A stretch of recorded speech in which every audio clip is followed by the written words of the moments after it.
Hey you guys, so I'm hearing it now. I've been kind of talking about how, making sure that we're not doing the same thing that we did back before the market crashed in 2008. When I was talking about affordable home options and just things to make sure that you're looking into when you're talking about affordable home options and not getting yourself in over your head. So if you do like a temporary rate buy down and in 3 years, if the rates don't go down like everybody is expecting, then you're not in some hot water. So I'm hearing it now on TikTok and all over. Like I just left some comments to one of the people that were doing a video about how the market's crashing and it's going to be worse than 2008. It's like, okay, I get where this person's coming from, but he has no financial background. He has no legal background, real estate background, nothing. So I'm not trying to say that he doesn't know what he's talking about, but he doesn't know what he's talking about. So, because there were probably about 6 main contributors to the market crash back in 2008. So I feel like it's necessary to break it down so you guys can stop stressing out so much if you're hearing this noise that our market's crashing. If anything, yes, we might go into a recession, but I think a lot of people don't realize if we go down to a recession, that does not mean the market's going to crash. It just means that things are going to start coming down in price. And we all kind of want that, right? Groceries are astronomical, gas is astronomical. There's so many expensive things right now that if we go into a recession, it might actually be a little bit more of like a breather for us. But that does not mean that the real estate market's going to crash, okay? So first and foremost, let's put that out there. Now, the number one contributor, of course, everybody knows is the foreclosures that went onto the market. And that saturated the market, made the home prices go down, and then people were just not buying $700,000-$800,000 houses anymore. They were buying the $100,000 foreclosure. So that was the first thing that everybody thinks about. But there were other contributing factors that caused everyone to go into active foreclosure. Now, one of the biggest culprits was the job market. A lot of people did not have any jobs, and this is where my husband and I had an issue as well. In 2010, where people were being laid off in 08 and 09, or actually more in like 07, it just started to trickle and snowball into this huge mess. And so people that had their jobs for 10, 15 years, and my husband was in the police department and all of that kind of world, it was really hard for him to get a job getting in and coming out of the military, because it was just people were getting laid off that had been on the force for 10, 15 years, and then all of a sudden they're being laid off. So they're not going to hire new recruits back. They're going to hire the people that have been on the force for, decades before they start adding new people. And that was a whole process. But that was the number one contributor, is people were losing their jobs. The second contributor was these terrible loan products that they were put in. And again, if you've been following me, you heard me say this before, where it's like the buy then refi was the mantra. Just get this horrible, heinous product just to get yourself in the door, buy a house, and then in a year you can refinance it into a beautiful 30-year fixed mortgage, and it's going to be so nice and great for you and luxurious, and they sold it up. And so that was another contributing factor. When prices started to go down, people could no longer refinance because there was no longer more equity, because they just bought the house. They're actually negative in equity. So that caused a huge problem, because a lot of these predatory loans that they were in were coming due, and it was a big mess. And that was the second thing that contributed to it. The third thing is, and a lot of people have heard this too, where a lot of people were getting loans that they should not have had any business getting loans yet. They should have repaired their credit. They should have worked on their debt to income ratio and maybe paid off a vehicle or two, or just they were so stressed out trying to get a house that they were not thinking of anything else. Okay.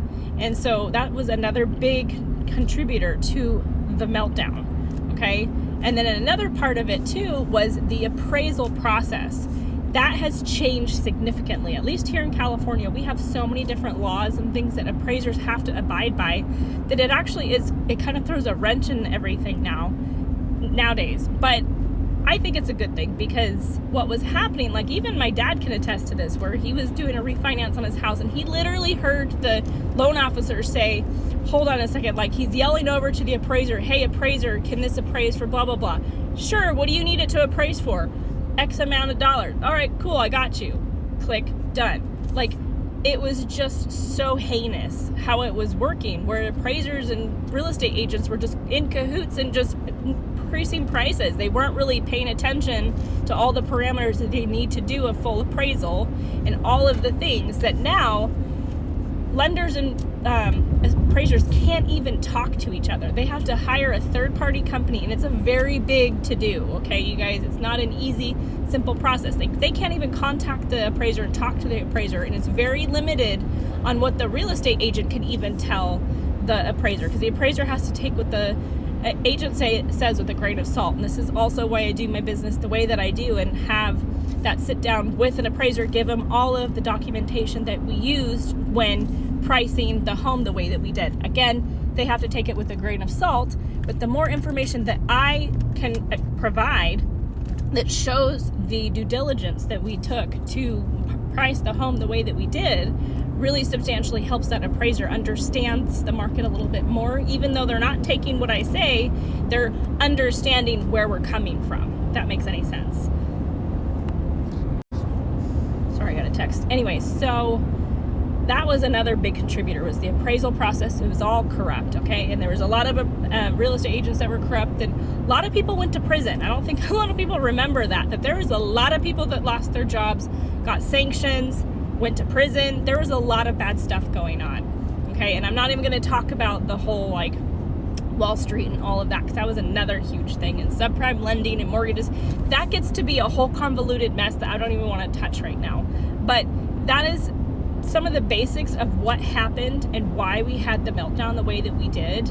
So when you guys are panicking and seeing all the noise, and or hearing the noise, seeing the things going on, you have to really pay attention to all of the data, okay? And I'm not here to say, well, go ahead and buy right now so that way you know, and then the market crashes. Like, I'm not trying to beat something. You know what I'm saying? I'm just trying to explain this to you so you can see it at face value what's going on. And if you feel like waiting a couple more years to see what happens in the market, you're not alone, okay? And that's fine, but I don't want you thinking that it's going to just crash, because that's not necessarily going to happen. And this gentleman that I was listening to was talking all about how Biden was floating the real estate market and not letting anybody go into foreclosure. But we already knew this, you guys. Remember COVID? I don't know if you guys know this, and maybe you weren't impacted, but most of us had a lot of bailouts from COVID because people couldn't go to work. We couldn't pay our bills. So yes, the Biden administration floated all of our mortgages, and it's been a slow process to get out of that. And like, even like utility companies and phone companies and all the people that were not canceling services, all of a sudden the floodgates kind of opened and they started doing that again, because they are no longer part of that whole COVID like repair, I guess you can call it. But you guys have to remember, Trump is a very smart individual, and he's a multi-millionaire, probably even billionaire. He started in real estate, so he sees what's going on. He's not going to let our market just crash if he can help it, right?